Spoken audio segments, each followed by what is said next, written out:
भारतीय इतिहास में उस समय सबसे महत्वपूर्ण कोई राजा हुआ था तो कुंभा हुआ था। तो कुंभा के बारे में आप नोटिस भी करना, पुराने पेपर देखना, और ये तो वैसे ही करना। मैं बता रहा हूँ कि आप जब ये तैयारी शुरू कर रहे हैं तो आपके पास में प्री के और मेंस के दोनों के पुराने पेपर होने चाहिए। और आप जब भी कोई टॉपिक हो जाए, खत्म हो जाए, तो उससे संबंधित क्वेश्चन देखा करो, क्या सवाल पूछा हुआ इससे। उससे देखो दो चीजें होती है, एक तो अपने को यह पता चलता है कि क्या पढ़ना है और क्या नहीं पढ़ना है। कई बार अपने फालतू में धूल में लठ मार रहे होते हैं, इधर उधर की दूसरी चीजें पढ़ रहे होते हैं।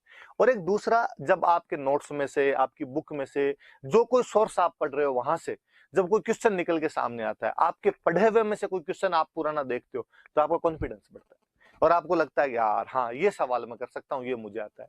आपका टीचर पे कॉन्फिडेंस बढ़ता है, आपको लगता है कि नहीं यार ये पढ़ा रहा है, ये थोड़ा ठीक तो है। वरना हमेशा अपने मन में डाउट रहता है कि यार ये मास्टर बता तो रहा है, ये बात सही होगी या नहीं होगी, पर बाद में लगता है कि नहीं यार ये इन्होंने बताई थी, ये बात इस प्रकार से यहाँ पर आई हुई है। तो कुंभा याद ही रखना आपने, कुंभा का टाइम पीरियड तक याद रखना। बाकी मैंने कहा था सन याद नहीं रखने, पर कुछ कुछ जो इंपॉर्टेंट होंगे मैं बता दूंगा, ये देख लो आप। लगभग 35 साल शासन किया था। 1433 से लेके 1468 के बीच का जो शासनकाल है, 1433 से लेके 1468 तक उसका जो रूलिंग पीरियड रहा था, वो अपने याद रखने वाली सी बात। कुंभा के बारे में कुछ ही पूछ ले। मुझे याद है 2012 के मेंस में उन्होंने क्वेश्चन पूछ लिया था कि कुंभा के पापा का नाम क्या था। अभी यूं तो अक्सर हम देखते हैं कि यार राजा महाराजाओं के माँ बाप के नाम याद करने लग जाऊं तो कितने होते हैं, पर अपने सबके याद नहीं करने, पर कुंभा जैसा कोई महत्वपूर्ण राजा हो उसके तो याद करने पड़ते ही है। तो कुंभा के पापा का नाम क्या था, अभी बार बार हम पढ़ ही रहे हैं, मोकल। अब पापा का याद करो, फिर मम्मी को क्यों छोड़ो पीछे, मम्मी का ही याद कर लो। तो मम्मी का नाम था सौभाग्यवती परमार। सौभाग्यवती परमार। तो कभी कोई पूछ ले भाई माता पिता का नाम बताइए, तो दोनों याद रख लेना कि पिता का नाम तो था मोकल और मम्मी का नाम क्या था, सौभाग्यवती परमार। कोई कोई जो राजा होता है उसकी दो उपलब्धियां हो सकती है, सीधी सीधी। अच्छा अट गया ये, वापस लिख लो। मोकल तो पिताजी का नाम है और मम्मी का नाम है सौभाग्यवती परमार, ये उसकी मम्मी का नाम। किसी भी राजा की दो प्रकार की अचीवमेंट हो सकती है, या तो उसकी पॉलिटिकल अचीवमेंट हो सकती है या उसकी कल्चरल अचीवमेंट्स हो सकती है। ज्यादातर राजाओं की हम पॉलिटिकल अचीवमेंट देखते हैं, क्यों भाई राजा का काम युद्ध लड़ना, संधियां करना, इस प्रकार के हुआ करते थे। पर इतिहास में कुछ कुछ राजा ऐसे हुए हैं जिन्होंने कल्चर को भी खूब सारा विकास किया है, कल्चर में भी खूब सारी बढ़ोतरी की, उसको प्रमोट किया। और मैंने तो आपको पहले दिन ही बात बताई थी बात कि इसीलिए मिडिवल हिस्ट्री इतनी इंपॉर्टेंट हो जाती है, क्योंकि ये कल्चर के साथ जुड़ा हुआ पार्ट। और जिन राजाओं ने कल्चर को प्रमोट किया था, उन राजाओं में, राजस्थान के राजाओं में सबसे महत्वपूर्ण कोई नाम आता है तो कुंभा का नाम आता है। कि कुंभा ने अलग अलग क्षेत्रों में, सब प्रकार की गतिविधियों के अंदर, कि कंस्ट्रक्शन में उसने, लिटरेचर के अंदर उसने, म्यूजिक के अंदर उसने, सब चीजों में अपना कहीं ना कहीं योगदान दिया था। इवन कहा जाता है कि आजादी के बाद में कुंभा पर कमेटी बनी थी और कहा कि नहीं यार एक आदमी इतना कर ही नहीं सकता है, एक ही आदमी ने ये सब कैसे कर दिया, और एक आदमी को इतनी सारी चीजों की जानकारी कैसे हो सकती है। लेकिन उसका भी रिजल्ट यही था कि नहीं साहब, कुंभा बड़ा महत्वपूर्ण राजा हुआ था, इंटेलिजेंट बंदा था, वो सब कर सकता है। तो आज हम किसके बारे में पढ़ेंगे, कुंभा के बारे में पढ़ेंगे। अब थोड़ी सी रील बैक में आपको थोड़ा सा पीछे लेके चलता हूँ, थोड़ा सा वहां से आप सुनिए जहां आप हमने परसों कहानी खत्म की थी कि चाचा मेरा और महपा पंवार नाम के तीन आदमी हैं, और वो तीन बंदे मोकल को उसके कैंप के अंदर घुस के मार देते हैं। राजसमंद में झीलवाड़ा नाम की जगह पर उनका कैंप लगा हुआ है। गुजरात के अहमद शाह से युद्ध करने की तैयारी में वहां पर बैठे हुए, और चाचा मेरा महपा पंवार ने मार दिया। आपने उस दिन यदि सुना होगा अंत तक, तो आपने ये भी सुना होगा कि वो कुंभा को भी मारना चाहते थे, परंतु जो मोकल के पक्षधर या कुंभा के पक्षधर लोग थे, उन्होंने कुंभा को वहां से भगा दिया। कुंभा भागे चित्तौड़ आया, अपनी दादी हंसाबाई को सारी कहानी बताई। उधर चाचा मेरा और महपा पंवार मारने के बाद वो भी भाग गए, पहाड़ियों के अंदर कहीं भाग जाते हैं। और कहा तो ये जाता कि वो मालवा की तरफ भाग गए थे, क्योंकि मेवाड़ से आगे मालवा की बाउंड्री शुरू हो जाया करती थी, तो मालवा की तरफ उधर भाग जाते हैं। कुंभा हंसाबाई के पास आया, उसने रोते रोते सारी बात बताई कि दादी ऐसी ऐसी बात हुई, पापा को तो उन्होंने मार दिया। किसने? तो चाचा मेरा और महपा पंवार ने। किधर गए? तो वो तो आगे भाग गए पहाड़ियों के अंदर, और मुझे भी जैसे तैसे करके वहां से बगैर मैं आपके पास में। अब बेचारे हंसाबाई को टेंशन है, हंसाबाई को लगा कि जिन लोगों ने बेटे को मार दिया है, क्या पता वो पोते को भी मार दे, और अब तो मेरे यही बचा है, इसको कोई मार देगा तो फिर तो कोई धनी धोरी कौन है, फिर चित्तौड़ कौन संभालेगा, कौन बचाएगा। और हंसाबाई को एक बार वापस अपना भाई याद आया, रणमल। मैंने बताया था रणमल हंसाबाई का भाई था, और मोकल का संरक्षक भी रहा था, मोकल का गार्जियन वो रहा था, लेकिन बाद में मेवाड़ वालों की सेना की सहायता से वापस मारवाड़ चला गया था। वहां पे अपने भाई जो सत्ता था उसको हटा कर उसने वहां पर कब्जा किया था शासन के ऊपर। हंसाबाई ने एक बार फिर रणमल को मैसेज किया, भैया प्लीज राखी के बंधन का फर्ज निभाने के लिए आओ, एक बार और हमारी सहायता करने के लिए आओ। तो कुंभा का भी जो गार्जियन बना था शुरुआत के अंदर, वो रणमली गार्जियन बना था। तो कुंभा का गार्जियन भी रणमली था, ये याद रखने वाली बात। तो अब कोई पूछ ले कि रणमल मेवाड़ के कौन कौन से राजाओं का गार्जियन रहा था, तो 2 राजाओं का गार्जियन रहा था। पहले मोकल का गार्जियन रहा था और बाद में किसका गार्जियन बन गया, कुंभा का गार्जियन बन गया था। मतलब दोनों बाप बेटे का गार्जियन रहा था। अब रणमल कुंभा का क्या लग गया, इसके ये तो पापा का ही मामा लगता है अपने आप में। अब ये संभालता था, ये आया इसने आते पूछा क्या बात हुई, और बताया कि साहब ऐसे ऐसे तुम्हारे भांजे मोकल को मार दिया। किसने, तो कहा साहब ये लोग थे। और रणमल अपने साथ में अपने साथियों को लेके आया था। रणमल ने कहा लिस्ट बनाओ, चुन चुन के मारेंगे। और रणमल ने पता लगाया और पता लगा कि वो चाचा और मेरा दोनों को मार दिया था भीलों की सहायता से, भीलों ने सहायता की थी। तो यहाँ से मेरे कहने का मतलब ये है कि हम आगे तक जो महाराणा प्रताप है उसके बाद में भी आगे पढ़ेंगे तो हम कहीं ना कहीं पढ़ेंगे कि जो भील थे उन्होंने हमेशा मेवाड़ वालों की सहायता की थी। तो रणबली भी वहां पे भीलों की सहायता लेता है। ये भीलों के क्षेत्र में कहीं पे छुपे हुए थे और चाचा और मेरा दोनों को मार दिया था। हालांकि यहां से महपा पंवार जो था और एक बंदा और था एक्का, ये दोनों यहां से भाग के मालवा चले गए थे। और मालवा का उच्चतम सुल्तान हुआ करता था महमूद खिलजी, या आपका दो महमूद खिलजी फर्स्ट। ये दोनों भाग के मालवा के सुल्तान के पास चले गए, कहा हमें शरण दे, और मालवा के सुल्तान ने इन दोनों को शरण दे दी थी। तो आप ये थोड़ा सा याद रखना कि रणमल वहां से आता है, रणमल चाचा और मेरा को मार देता है, लेकिन महपा पंवार और एका नाम के 2 आदमी थे, वो मालवा के सुल्तान महमूद खिलजी फर्स्ट के पास चले गए थे। उसने उनको पॉलिटिकल असाइलम दे दी थी, उनको अपने पास में वहां पर रख लिया था। किस किस को, महपा पंवार और एका को। किसने, महमूद खिलजी फर्स्ट ने। कहाँ का सुल्तान है, मालवा का सुल्तान। अब इसका मतलब मालवा वालों के साथ में कहीं ना कहीं पंगा हो जाएगा। अब इनको चाचा मेरा को और इनको तो मार दिया। चाचा मेरा को मारने के बाद में रणमल हंसाबाई के पास गया और रणमल ने हंसाबाई को जाकर, दीदी मैंने वो मार दिए उनको, तो अब आपको तो मैं जाऊं। हंसाबाई बेचारी डरी हुई थी, वही बात है, दूध का जला हुआ छाछ भी फूंक फूंक कर पीता है। उसने कहा देख भाई, तू पिछली बार भी आया था और मोकल के लिए तुमने खूब सारा काम ही किया था, लेकिन तू गया और तेरे जाते मोकल को मार दिया। इस बार भी तू आया, धन्यवाद तेरा, तूने कुंभा के लिए इतना सब कुछ किया, पर तू जाएगा और तेरे जाते ही वो कहीं आगे वापस कुंभा को मार दे। थोड़े दिन और रुक जा तो यहाँ पे तू। रणमल ने कहा दीदी आप इतना कह रहे हो तो थोड़े दिन में और रुक जाता हूँ यहाँ पे। और कहते रणमल वहीं रुक गया। और रणमल ने अपने जो बाकी भाई बेटे थे उन सबको भी बुला लिया और बुला कर भाई यही है जो अपने को यहाँ की व्यवस्था पूरी देखनी पड़ेगी। अब वहां मेवाड़ के अंदर रणमल का जो इन्फ्लुएंस था वो बढ़ने लग जाता है, रणमल का जो प्रभाव था वो बढ़ने लग जाता है। मैंने और बताया था रणमल मारवाड़ का था, मारवाड़ वाले राठौड़ थे। इसका मतलब अब वहां पे किसका इन्फ्लुएंस बढ़ने लग गया था, राठौड़ों का इन्फ्लुएंस बढ़ने लग गया था। और जबकि मेवाड़ वाले खुद कौन थे, गोहिल, और गोहिलों में भी कौन से गोहिल, सिसोदा वाले गोहिल थे, तो सिसोदिया थे। तो अब वहां पे मेवाड़ में साफ साफ 2 गुट बन गए। मेवाड़ के अंदर 2 गुट बन गए, एक गुट बन गया राठौड़ों का और एक गुट बन गया सिसोदियों का।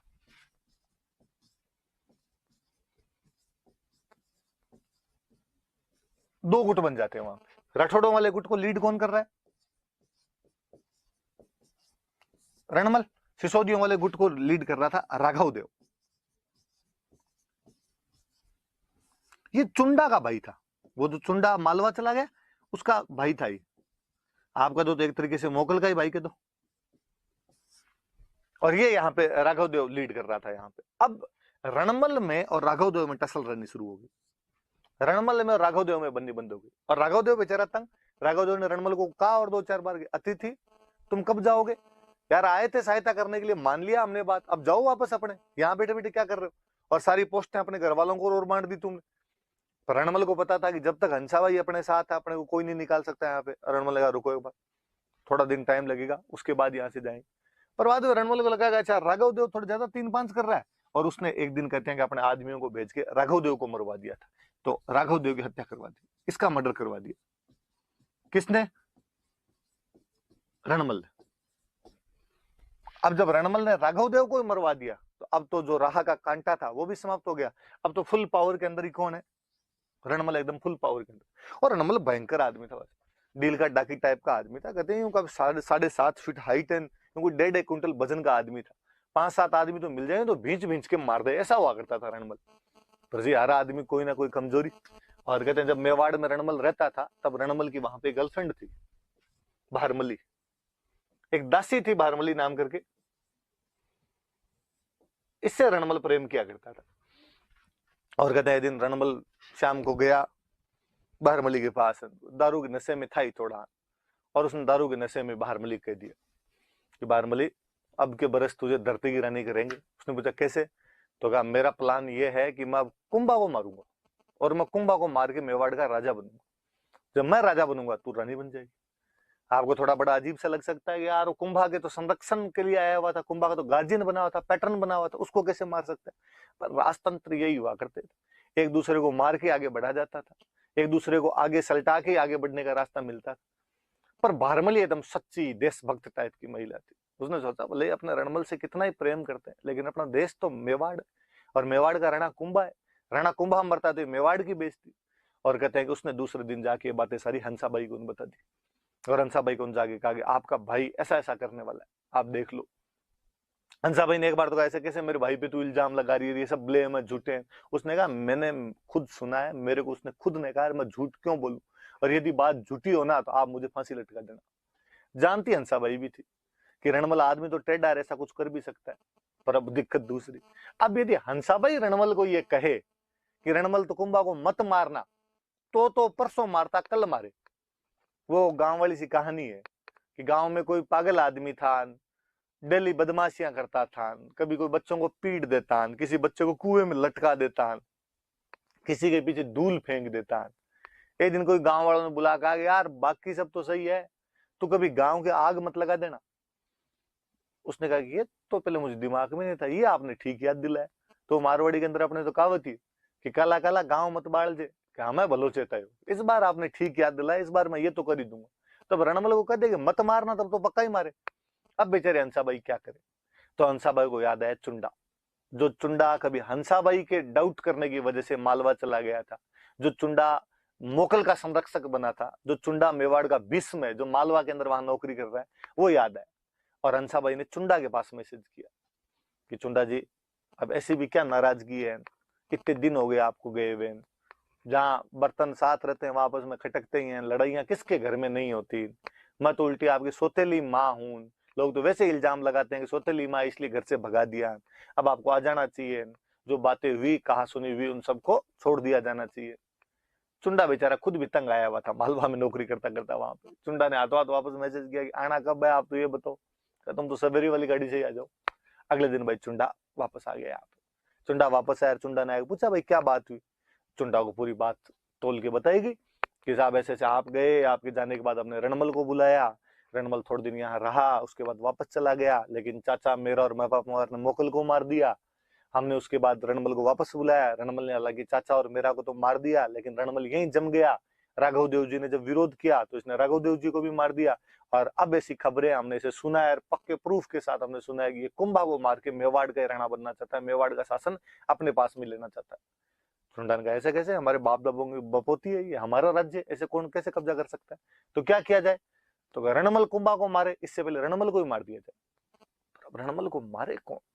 रणमल मैंने जो बताया भयंकर लंबा चौड़ा आदमी था, डाकी टाइप का आदमी था, और यूं सीधा सामने जाके उसके मारे तो वो पीट पीट के मार दे। तो कहा क्या किया जाए, कोई युक्ति बिढ़ाई जाए। एक बार वापस बारमली को कहा गया कि बारमली तेरे को एक और काम करना पड़ेगा। बारमली ने कहा बताओ। का आज जब रणमल शाम को आए तो तुम उसको दारू पिला के टल्ली कर देना, और जब नशे के अंदर होगा तो हम उसको मार लेंगे। बारमली ने कहा कि देखो वैसे तो मैं रणमल जी से टूट के मोहब्बत करती हूँ, पर आप कह रहे हो तो देश के लिए इतना कर ही दूंगी। और कहते हैं उस दिन रणमल जब शाम को गया, रणमल गया तो उसने बारमली कहा खाना वाना लगा दे। बारमली ने कहा डेली डेली क्या बाहर से पी के आते हो, कभी तो मेरे साथ भी तो पेक लगाने चाहिए। रणमल ने कहा तो इतनी रोमांटिक पहले लगी नहीं थी कभी, ला तू तो लाज पेक तो लेके आ तू अपने। बारमली से 2-1 पैक लिए, फिर रणमल ने कहा अब तो खाना लगा दे। बारमल ने कहा कि नहीं नहीं, एक एक मेरे नाम का पैक और लेना पड़ेगा। ऐसे कहते उसने धीरे धीरे करके पूरी बोतल खाली करवा दी, पर उस डाकी के तो कोई बोतल में असर पड़े नहीं, दूसरी बोतल खोल ली। बारमली पैक बनाए, रणमल पिए। फाइनली रणमल पीता पीता नशा तो अपना असर दिखाए जी, शराब तो असर दिखाए, और रणमल वहीं चारपाई पे अचेत होगी गिर गया एकदम। और जैसे अचेत हो गई गिरान, बारमली ने आसपास जो खड़े थे उनको बुलाया, सिसोदिया जो खड़े थे उनको बुलाया, भाई आ जाओ, और ये यहाँ पे रणमल अचेत हो गया। पर अब पास में तो भी डर लगे, और लगे कि ये दारू पिया हुआ खड़ा हो गया तो भी मार देगा। तो कहते हैं रणमल को चारपाई पे बांध दिया गया था। रणमल को बांधा चारपाई पे, हाथ और पैर बांधे उसका, फिर एक आदमी चाकू लेके छाती पे बैठा और उसने छाती पे चाकू मार। पर कहते हैं रणमल को जैसे चाकू लगे थे उसको होश आ गया था, और वो समेत चारपाई जो आदमी ऊपर बैठा उसको लेके खड़ा हो गया था और उसको दीवार के भिड़ा के मार दिया था। इतना ज्यादा मतलब यूं शक्तिशाली आदमी था रणमल। लेकिन इतने वो खूब सारे लोग थे, कोई तलवारों से कोई भाले से पड़ा, रणमल को मार दिया। तो रणमल को बारमली की सहायता से मार दिया गया था। कुल मिला के बारमली रणमल के साथ में बेवफाई कर गई थी। रणमल का बेटा था जोधा। जोधा जो आगे हम पढ़ेंगे, जिन्होंने जोधपुर की स्थापना की थी, वो वही मेवाड़ के अंदर था। और वो क्यों, उसके बाकी भाई, उसके अंकल सारे वहीं रहते। मैंने आपको बताया था कि रणमल ने अपने भाइयों को, अपने बेटों को, भतीजों को, सबको वहीं बुला लिया था। वो कहीं नीचे किसी दूसरे महल के अंदर कह रहे हैं, उस दिन कोई संगीत वंगीत का कार्यक्रम था और उसमें संगीत सुन रहे थे, टांग पे टांग देके वहां बैठे हुए थे। और हो क्यों ना, बाप की दी तुत्ती बोलती है तो वहां आराम से मजे करते थे। पर कहते हैं कि जो वहां पे संगीतकार था, जो गीत वगैरह गा रहा था, उसको इस बात का पता चला कि साहब ऐसे ऐसे रणमल जी को वहां पर मार दिया है। और सिसोदिया को उस दिन प्लानिंग कि आज मारवाड़ वाले राठौड़ों में से कोई जिंदा नहीं बचना चाहिए, जितने हैं सबके सबको मारना है।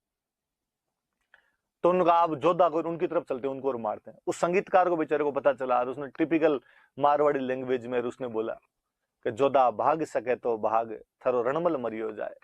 कि जोधा भाग सकता है तो भाग जा, तुम्हारा रणमल तो मर गया है। और जोधा ने, उसके भाइयों ने, काका ने, भतीजों ने जैसे ये बात सुनी, हाथों हाथ चप्पलें हाथ में ली उन्होंने और वहां से भागे, जो पीछे मुड़ के नहीं देखा। चुंडा को इनको पता चला कि साहब जोधान भाग गए तो इनका पीछा करो। इनका तो खूब दर पीछा किया, पर चुंडान उस दिन, जोधान उस दिन सारे हुसैन बोल्ट बन गए थे, आसपास ही कोई नहीं दिखाई दिया। चुंडा ने कुछ दूर तो पीछा किया, फिर कहा रहने दो, रहने दो, अपने दिन के घर पे कब्जा कर लो। घर कौन सा, तो ये मारवाड़ के थे, मारवाड़ वालों की राजधानी मंडोर, तो मंडोर पे कब्जा कर लो। चुंडान ये गए, इन्होंने जाके मंडोर पे कब्जा कर लिया। जोधान बेचारे भागे भागे ठेठ बीकानेर के पास जाके रुके। बीकानेर के पास में जाके गांव पड़ता था काहुनी, उस काहुनी नाम के गांव के अंदर जाके शरण ली। वहां पीछे मुड़ के देखा कोई आ तो नहीं रहा है, नहीं आ रहा है, तो वहां जाके रुके। अब स्थिति समझ में आएगी, इतने दिन अपने मेवाड़ में नेतागिरी कर रहे थे, पापा की वजह से पापा को वहां पे मार दिया तो मेवाड़ की नेतागिरी खत्म। अपनी खुद की राजधानी थी मंडोर, मंडोर पे चुंडा और बाकी सिसोदियों ने जाके कब्जा कर लिया है, इसलिए वहां वाली अपनी नेतागिरी भी खत्म। तो अब क्या किया जाए, तो अब तो अपना घर तो वापस लिया जाए। अब कहते भाई जोधा ने वहां पर अपनी सेना वगैरह बटोरनी शुरू की, जैसे तैसे करके घर वापस लेने की कोशिश की। लेकिन चुंडा मंडोर पर हमला करे, सॉरी जोधा मंडोर पर हमला करे, वहां पे हार जाए, हार के वापस भाग जाए। थोड़े दिन बाद वापस सेना इकट्ठी करके लाए, वापस कोई मंडोर पर हमला करे, वापस हार जाए, वापस चला जाए।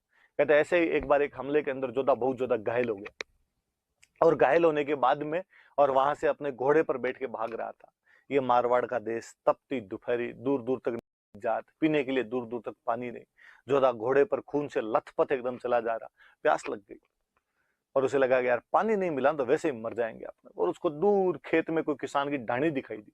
उसको लगा यार हो ना हो, किसान की डाणी है तो वहां किसान होगा, और वो नहीं होगा तो पानी का जरूर कोई साधन मिल जाएगा। उसने अपने घोड़े को उधर दौड़ाया, लेकिन उस डाणी के पास तक पहुंचते पहुंचते तो जोधा तो खुद ही एकदम निढाल होके गिर गया। लेकिन जैसे ही वहां डाणी के पास घोड़ा पहुंचा, घोड़ा समझदार था, घोड़ा वहां रुक गया। किसान तो घर पे था नहीं, किसान की वाइफ घर पे थी। वो महिला बाहर आई, उसने आगे देखा कि यार घोड़ा आगे खड़ा है, घोड़ा एकदम पसीने पसीन हो रखा है, दौड़ गया। इसका मतलब वो सवार तो बेहोश ही पड़ा उसके ऊपर। वो समझ गई कि कुछ ना कुछ पानी की तलाश के अंदर इधर आए होंगे। उसने जैसे तैसे करके जोधा को नीचे उतारा, छाया के अंदर खींच के लेके गई, हवा हवा दिन, पानी के छिंटे मारे। जोधा को थोड़ा होश आया, उसको जब पता चला इस बात का, तो उसने थैंक यू, आपने जान बचाई, मुझे पानी पिलाओ। पानी पिलाया, थोड़ा और यूं स्फूर्ति महसूस की, उसने एनर्जी महसूस की थोड़ी शरीर में। उसने थैंक यू आपका, अब मैं चलता हूँ। तो मारवाड़ का देश, ग्रामीण प्रधान सभ्यता, आज भी रिवाज गांव के अंदर कि आया हुआ मिनक घर से भूखा तो नहीं जाना चाहिए। और उस महिला ने जोधा का खाना खा ले। जोधा वैसे बेचारा भूखा ही था, उसने कहा खाना तो खा लूंगा। मारवाड़ में खाने के नाम पे क्या हो, तो खाने के नाम पे मारवाड़ में होती थी खिचड़ी। आप ज्यादातर लोगों ने खिचड़ी खाई हो, खिचड़ी नहीं, अपने उसको बोलते हैं खिचड़ा। खिचड़ी तो बीमारों को खिलाते हैं, वो खिचड़ा जो हुआ करता था वही मुख्य व्यंजन हुआ करता था उस टाइम। और उसने थाली के अंदर वो खिचड़ा परोसा, पूरी थाली में खिचड़ा, बीच में जगह करके उसमें घी डाला होगा, आपने खाया होगा, ऐसे ही खाते हैं। और जोधा ने कई दिनों बाद घी देखा था, और जोधा ने एकदम बीच में हाथ मारा। कहते बीच में हाथ मारा तो हाथ जल गए उसके। हाथ जले तो वो महिला पास में बैठी थी, उसने कहा तू जोधा की तरह मूर्ख है, और जोधा कान खड़े हुए। उसने कहा तुझे क्या पता जोधा मूर्ख है भाई? उसने कहा और क्या मूर्ख है? एकदम बीच में आके मंडोर पर हमला करता है। मंडोर राजधानी है, राजधानी बीच में होती है, आगे मंडोर पर हमला करता है, हार के वापस भाग जाता है। तो जोधा ने पूछा तो जोधा को क्या करना चाहिए? उसने कहा साइड साइड से गांव जीतने चाहिए। 2 गांव जीते, 4 गांव जीते, 7 गांव जीते, धीरे धीरे मंडोर पे, फिर मंडोर पे कब्जा कर ले। फिर उसने कहा छोड़, तू क्यों पूछ रहा है ये? तुझे तो खिचड़ी नहीं खानी आती है। खिचड़ी साइड साइड से खा, फिर जाके बीच में पहुंचेगा, तू घी के पास पहुंचेगा, बीच में हाथ मारेगा तो हाथ ही जलेंगे तेरे। उस दिन भाई जोधा ने वहां से 2 शिक्षाएं प्राप्त की। एक तो मंडोर कैसे जीतना है, दूसरा खिचड़ा कैसे खाना। उसको तो खिचड़ा भी नहीं खाना आ रहा था। अब उसने साइडों साइडों से गांव जीतने शुरू किए। धीरे धीरे मंडोर के पास पहुंच गया, और जब एन मंडोर के पास पहुंचा, तब उसने हंसाबाई के पास मैसेज करवाया कि देखो बुआ, बुआ लगती थी उसकी, तो रणमल की बहन थी, तो कि देखो बुआ, अब खून खराबा खूब हो गया, मैं 15 साल भटक लिया। कहते हैं 1438 के आसपास में रणमल को मार दिया था, और 1453 के आसपास में मंडोर के आसपास पहुंचा था। 15 साल बीत गए थे। कहते हैं मैं 15 साल भटक लिया हूं, राज्य मेरा ही है। गलती थी तो पापा गलती थी, मेरी गलती नहीं, और गलती थी तो भी हमने भुगत ली। अब मैं मंडोर वैसे भी कब्जा कर लूंगा, यदि आप समझौता करवा के दिला दो सबसे अच्छी बात। हंसाबाई ने कुंभा को कहा कि कुंभा, मेरे घर वालों ने मेरी शादी इस घर के अंदर करके क्या सुख पाए? पहले जो मेरा भाई था रणमल, वो मेरे बेटे मोकल के लिए, तू मेरा पोता है, तेरे लिए बेचारा लड़ा, और अब मेरा ही जो भतीजा है उसको खुद का राज्य ही नहीं मिल पा रहा है, वो तो उसको दे दे। कुंभा ने जब दादी जी ने ये बात की तो कुंभा ने कहा ठीक भाई, अपने संधि कर लेंगे। और कहते हैं उसके बाद में जोधा मंडोर पर कब्जा कर लेता है, और कुंभा और जोधा के बीच में एक संधि होती है, आंवड़ बांवड़ की संधि। आगे हम पढ़ेंगे, पर ये थोड़ा सा फ्लैशबैक है, ये थोड़ी सी पुरानी कहानी है, तो थोड़ा याद रखना कि किस प्रकार रणमल वहां पे गया था, रणमल को वहां पे मारा गया, क्या क्या घटनाक्रम हुआ था, कैसे चुंडा वापस आया, वो सब चीजें आपके दिमाग के अंदर रहनी चाहिए। आगे बढ़ते हैं, देखो इसके बाद अपने, तो हम राजनीतिक उपलब्धियों से चलते हैं आगे। आगे लिखा हुआ एक, जो मैंने अभी बताया आपको, आंवड़ बांवड़ की संधि।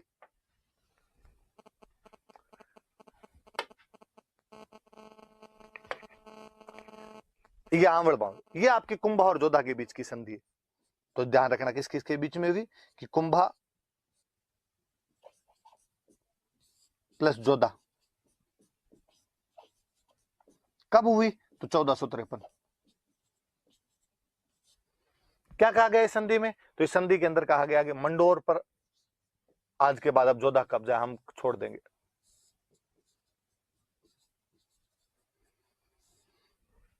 अब इतने दिन क्या था, इतने दिन मेवाड़ तो कुंभा का ही, मारवाड़ पे भी एक तरीके से कुंभा ने कब्जा ही कर रखा था। तो कहा गया कि भाई अब मेवाड़ मारवाड़ का विभाजन करो अलग से, तो फिर एक बाउंड्री बनाएगी, और कहा गया जितनी दूरी में आंवले की झाड़ियां हैं, आंवड़ आंवड़ एक मेवाड़ के अंदर झाड़ी होती है, हरी भरी एक झाड़ी होती है, जितनी दूर में आंवड़ है उतनी दूर में तो मेवाड़ मान लो, और जहां से बावली शुरू हो जाते हैं, बबूल किंकर जो अपने बोलते हैं, वो जो शुरू हो जाते हैं, वहां से आप मारवाड़ मान लो। हरी भरी जमीन मेवाड़ की, और जहां सूखा सूखा शुरू हो जाता है वो मारवाड़ का मान लो। इसलिए संधि का नाम पड़ गया आंवड़ बावड़ की संधि। और ये जो बाउंड्री बन रही थी, बाउंड्री अपने पाली के अंदर एक जगह पड़ती है सोजत, वहां सोजत में जाके बाउंड्री बन रही थी, इसलिए कहा गया सोजत अब मेवाड़ और मारवाड़ की बाउंड्री है। सोजत से इधर वाला इलाका तो इसको दे दिया मारवाड़ को, और उधर उधर वाली जो जगह थी वो किसको दे दी थी? मेवाड़ को। फिर जोधा ने सोचा यार अब इतने सालों की जो दुश्मनी थी उसको भुला ही देते हैं, इन्होंने संधि कर ली अपने साथ में, ये सब कर ही दिया। तो जोधा ने कहा कि मैं मेरी बेटी की शादी, जोधा की बेटी थी श्रृंगार कंवर, इसकी शादी कुंभा के बेटे के साथ कर दी, और कुंभा का जो बेटा था उसका नाम था रायमल। तो दुश्मनी बुलाने के लिए पहले अक्सर ये सबसे अच्छा उपाय होता था, आपस में शादी ब्याह वापस कर लो, रिश्तेदारियां कर लो, तो पुरानी जो दुश्मनी होती थी वो टूट जाया करती थी। तो जोधा ने अपनी बेटी श्रृंगार कंवर की शादी किसके साथ में कर दी? रायमल। रायमल जो कुंभा का बेटा था उसके साथ में कर दी। तो मेवाड़ और मारवाड़ के रिलेशन कैसे आपस में सही हुए वो याद रखना आप। तो कौन सी संधि है वो? आंवड़ बांवड़ की संधि। कब हुई है? 1453, 1453। किस किस के बीच में? कुंभा प्लस जोधा। क्या कहा गया कि आज के बाद मंडोर किसका है? जोधा का। आंवड़ बांवड़ की संधि इसलिए कहते हैं जहां तक हरी भरी जमीन है, आंवले जैसी जमीन, आंवले की झाड़ियों वाली जमीन है वो मेवाड़ की, जहां से बावड़िया बबूल शुरू होते हैं वो मारवाड़ का। बाउंड्री बीच में किसको बनाएगी? सोजत को, पाली के अंदर जगह पड़ती है।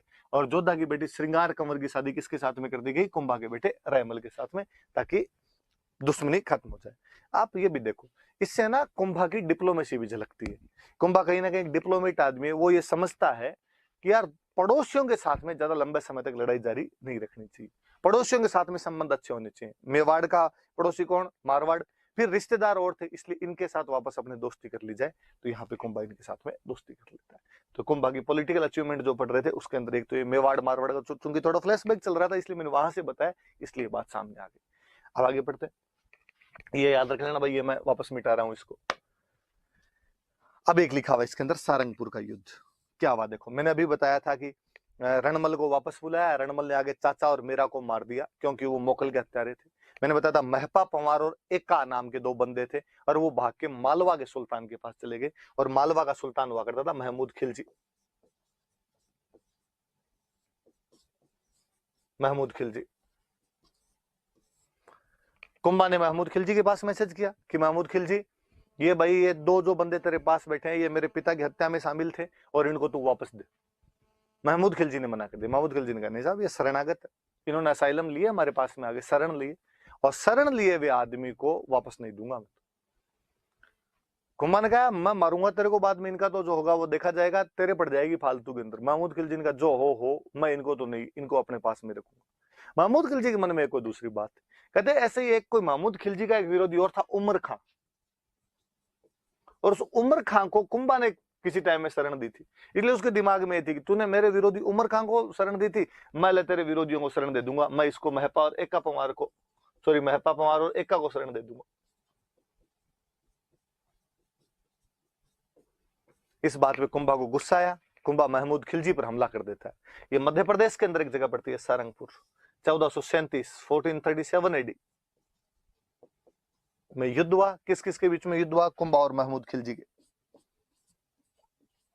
तो याद रखना भाई, ये कोई युद्ध पूछ लेगा आपसे, कुंभा और महमूद खिलजी के बीच में युद्ध हुआ। कुंभा और महमूद खिलजी के बीच में कौन सा युद्ध हुआ? तो कुंभा और महमूद खिलजी के बीच सारंगपुर। सारंगपुर कहां पे पड़ता है? तो मध्य प्रदेश में। कब हुआ? तो 1437 में। किस बात को लेकर हुआ? एक तो अपने राज्य का विस्तार करना, साम्राज्यवादी महत्वाकांक्षा, वो तो याद रखनी है। एक ये भी याद रखना है कि महमूद खिलजी ने कुंभा के जो पिता के हत्यारे थे उनको अपने पास में शरण दे दी थी, इस वजह से भी कुंभा नाराज था और उसने ये युद्ध कर लिया था। कुंभा जीत गया। कुंभा जीतता है और जीतने के बाद उसने चित्तौड़ में एक विक्ट्री टावर बनवाया था, विजय स्तंभ बनवाया था, विक्ट्री टावर का निर्माण करवाया था। मैं विक्ट्री भी है मेरा, मैं जीता हूं, इसलिए जीत की आदमी के स्तंभ बनवाता हूं। अब याद क्वेश्चन याद रखने वाला ये, कोई पूछे कि विक्ट्री टावर किसने बनवाया था? तो विक्ट्री टावर कुंभा ने बनवाया था। कोई पूछे कि विक्ट्री टावर कौन से युद्ध में जीत के बाद बनवाया गया? तो battle of Sarangpur. Battle of Sarangpur कब हुआ? तो 1437। बैटल ऑफ सारंगपुर किस किस के बीच में हुआ? तो कुंभा और महमूद खिलजी। महमूद खिलजी कहां का राजा था? तो मालवा का। क्यों युद्ध हुआ? क्योंकि मालवा वाले महमूद खिलजी ने जो कुंभा के पिता मोकल थे, उनके जो मर्डरर थे, उनको अपने पास में असाइलम दे दी थी, उनको अपने पास में शरण दे दी थी। इतनी बातें याद रखने वाली सी बात। तो सारी बातें याद रखना है सारंगपुर युद्ध की। अब इसके बारे में पढ़ते हैं। देखो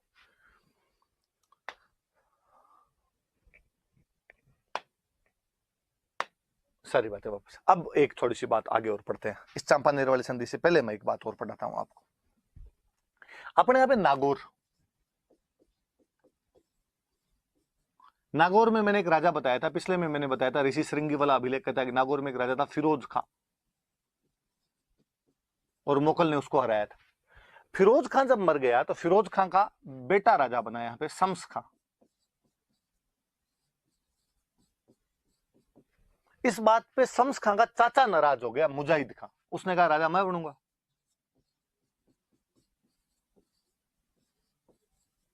मुजाहिद खान नाराज हो जाता है, और मुजाहिद खान नाराज हुआ और मुजाहिद खान ने शम्स खां को हटा दिया और खुद राजा बन जाता है। कुल मिला के नागौर में एक सक्सेशन स्ट्रगल चल रहा है, उत्तराधिकार का युद्ध चल रहा है। दो लोग लड़ रहे हैं, एक शम्स खां और एक मुजाहिद खान नाम के दो लोग बंदे लड़ रहे हैं। शम्स खां भाग के कुंभा के पास में आता है और इसने कुंभा को कहा आप मेरी सहायता करो, और आप मेरी सहायता करके मेरे चाचा को हटा के मुझे राजा बनाओ। कुंभा ने कहा पक्का। कुंभा गया, कुंभा ने जाके मुजाहिद खान को पीटा, और मुजाहिद खान को पीट के वहां पे राजा किसको बना दिया? शम्स खां को राजा बनवा दिया, और कहा कि तू मेरे को टैक्स टाइम टू टाइम बेचता रहेगा, तू आज के बाद मेरे अंडर में। शम्स खान ने कहा पक्का। सिंपल कोई क्वेश्चन पूछेगा कि कुंभा ने कहा के उत्तराधिकार संघर्ष में भाग ले लिया था, सक्सेशन स्ट्रगल में भाग कुंभा पार्टिसिपेट कहां कर लेता है? नागौर। किस किस के बीच में था? शम्स खां और मुजाहिद खान के बीच में। कुंभा सपोर्ट किसको करता है? शम्स खां का। कुंभा विरोध किसका कर देता है? तो मुजाहिद खान का। मुजाहिद खान का तो इसने विरोध कर दिया और शम्स खां का इसने क्या कर दिया था? पक्ष ले लिया था, इसका सपोर्ट कर दिया था। अब शम्स खां बन गया। शम्स खां ने बनने के बाद थोड़े दिन तो कुंभा की बात मानी और बाद में कुंभा की बात माननी मना कर दी और इसने शम्स खां ने नागौर का जो किला था उसकी मरम्मत वगैरह करवानी शुरू कर दी। तो कुंभा गुस्सा है, कुंभा ने वापस सेना भेजी। इस बार शम्स खां को और है इसने। अब शम्स खां भाग के गया गुजरात के राजा के पास। गुजरात का राजा हुआ करता था कुतुबुद्दीन शाह। कुतुबुद्दीन शाह के पास गया और उसने जाकर कहा, देख अपने दोनों मुस्लिम भाई है और मेरे को यार वहां राजस्थान में नागौर का राजा हूं और मेरे को कुंभा वहां पे पीटता रहता है, तू मेरी हेल्प कर। और शम्स खां ने अपनी बेटी की शादी और कुतुबुद्दीन शाह के साथ कर दी। कुतुबुद्दीन शाह गुस्सा गया, यार ऐसे कैसे हमारे भाई को वहां कुंभा पीट सकता है? कहते कुतुबुद्दीन शाह ने और सेना भेजी और कुतुबुद्दीन शाह ने सेना भेजी। कुतुबुद्दीन शाह ने सेना भेजी तो कुंभा ने उसको भी हरा दिया। कुतुबुद्दीन शाह को भी कुंभा हरा दिया। गुजरात का राजा कुतुबुद्दीन शाह। अब कुतुबुद्दीन शाह हार के चला गया। ये बात मालवा वाले महमूद खिलजी को पता चली। महमूद खिलजी जो मालवा वाला पहले सारंगपुर वाले युद्ध में हार के गया था, उसको ये बात पता चली कि कुंभा ने गुजरात के राजा कुतुबुद्दीन शाह को भी हरा दिया। दुश्मन का दुश्मन हमेशा दोस्त होता है। फिर दूसरी बड़ी बात, जिन लोगों के दुख एक जैसे होते हैं वो लोग आपस में अच्छे दोस्त होते हैं। कुतुबुद्दीन शाह और महमूद खिलजी, एक मालवा का राजा एक गुजरात का राजा, दोनों का दुख एक। दोनों का दुख एक कौन? तो दोनों का दुख एक कुंभा। इसलिए दोनों आपस में दोस्त बने। और कुतुबुद्दीन शाह जो था वो महमूद खिलजी जो था, महमूद खिलजी अपना एक बंदा कुतुबुद्दीन शाह के पास भेजता है। कुल मिलाकर महमूद खिलजी कुतुबुद्दीन शाह से बातचीत करता है और उसने कुतुबुद्दीन शाह को जाग कहा कि यार मेरे को, महमूद खिलजी ने कहा, मेरे को कई साल पहले कुंभा ने हरा दिया था। कुतुबुद्दीन शाह ने कहा, मी टू, मेरे को अभी अभी जस्ट उसने और पीटा है, मुझे और मारा है उसने। तो कहा क्यों ना अपने दोनों मिले और मिलके कुंभा को हरा दे। कहा यार ये वाली बात सही। तो इस बार महमूद खिलजी और कुतुबुद्दीन शाह दोनों मिले, मतलब मालवा का राजा और गुजरात के राजा मिले और 1456 में दोनों एक संधि करते हैं, चांपानेर की संधि। दोनों ने एक संधि कर ली वहां, चांपानेर की संधि गुजरात में जगह पड़ती है। चांपानेर की संधि की और कहा इस बार अपने दोनों मिलके जाएंगे और मिलके कुंभा को हरा के आएंगे। दोनों मिलके कुंभा को हराएंगे। अगले साल दोनों ने अपने मिलके सेनाएं भेजी। अपने भीलवाड़ा के अंदर एक जगह पड़ती है बदनौर, बदनौर के अंदर युद्ध हुआ। कहते इस युद्ध में कुंभा ने दोनों को मिलके पीटा था, दोनों को एक साथ हराया। कुल मिला के बात यह है कि कुंभा ने मालवा के महमूद खिलजी को अकेले को सारंगपुर के युद्ध में हराया। कुंभा ने उसके बाद में नागौर वाले मुजाहिद खान को हराया, शम्स खां की सहायता की। फिर शम्स खां को हराया। फिर शम्स खां की सहायता करने के लिए कुतुबुद्दीन शाह आया तो उसको हराया। फिर कुतुबुद्दीन शाह और महमूद खिलजी मिलके आए तो उनको और बदनौर वाले युद्ध के अंदर हराया।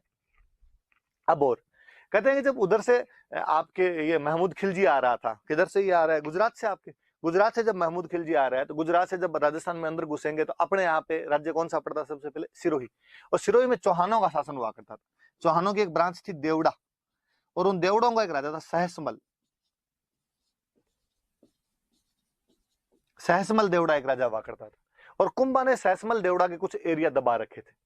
इसलिए जब कुतुबुद्दीन शाह, गुजरात वाला कुतुबुद्दीन शाह गुजरात से आ रहा था उधर से, तो सिरोही वाला सहसमल देवड़ा उससे मिला। कुतुबुद्दीन शाह ने पूछा, भाई हाँ सहसमल बता तू किसकी सहायता करेगा? मैं कुंभा से लड़ने के लिए जा रहा हूँ। उसने कहा साहब आपकी। उसने मेरे खुद के एरिया दबा रखे हैं और मैं आपकी सहायता करूंगा। तो उसने अपनी छोटी मोटी टुकड़ी और सहायता के लिए यहाँ पे भेजी।